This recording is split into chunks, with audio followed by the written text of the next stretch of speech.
badi dadka magaalada Muqdisho ayaa saaka ku soo waabariistay qarax aad u xoogan oo jugtiisa laga maqlay degmooyinka kala duwan ee gobolka Banaadir kaasi oo ka dhacay wadada dheer ee xiriirisa Tarabuunka iyo madaxtooyadii hore ee Cabdiqaasin ee magaalada Muqdisho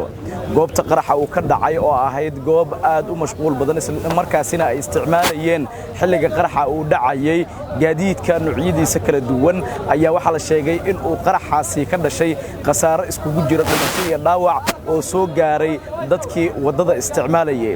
ilaa hadda lama xaqiijin karo cid rasmiga ah ee qaraxaasi lala eegtay balse waxa la sheegay in uu jiro khasaaro iskugu jiro dhimasho iyo dhaawac oo qaraxaasi ka dhashay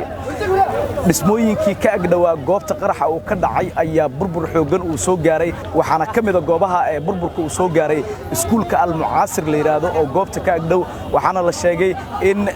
iskuulkaasi ardaydii dhiganaysay ilaa iyo tiro gaaraysa 13 arday in ay dhaawacyo kala duwan ka soo gaareen sida ay noo xaqiijiyeen shaqaalaha gurmadka degdega ah ee ambulance oo ka hadlay qaraxan waxa ayna sheegeen in dhaawacyada ardaydaasi loo qaaday isbitaalada ku yaala magaalada Muqdisho sidoo kale goobta qaraxa uu ka dhacay waxa khasaare kala duwan uu ka soo gaaray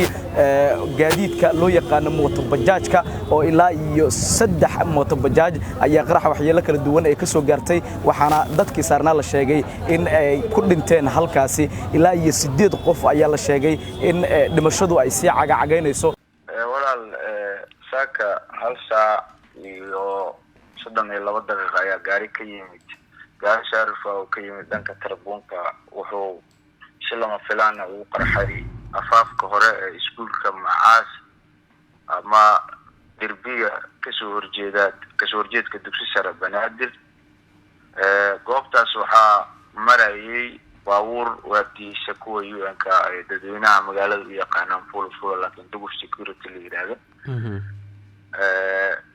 target gaarigaas oo ahaa laakiin dhibaatada meesha taala waxay tahay waxa ka soo horjeeda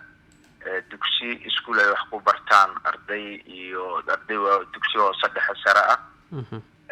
waxaana goobtaasi ku nafwaayay ilaa iyo 8 qofood waxaana ku dhaawacmay 17 qofood waan gartay inta dhimateen Allah u naxariista leenahay inta dhaawacanteen Allah bogsiyo waan gartay afayana marka bar tilmaameedku ma waxa uu ahaa goobaha waxbarasho mise gawaaridan ay wateen ciidamada AMISOM gawaarida ciidamada AMISOM wateen marka ay socdaan way adag tahay inuu gaariga si toos ah qofku ula haleelo wuxuuna ka yimid dhanka Tarabuunka ayagana dhanka Tarabuunka u socdeen waxa u dhaxeeya Marshabiyeedi wuxuu isdhahay ka tuur Marshabiyeedi oo beegsa gaarigaas intuu Marshabiyeedi ka tuur rabay oo gaariga qarxay AMISOMna gaari ku fulan ku jirta goobtan waxa ku yaala iskuul